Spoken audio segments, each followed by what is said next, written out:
Ako yung friend ni Inigo. Andito ako para kunin yung sing-sing, so akin na.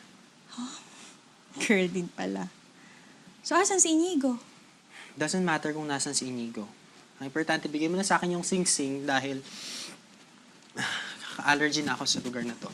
Fine, fine. Ito ba? Ito ba yung hinahanap mo? Ito yung gusto mo, di ba?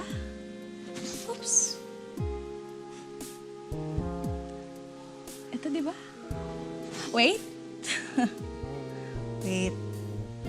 Sabihin mo kay Inigo, kunin niya ito mag-isa. Oh!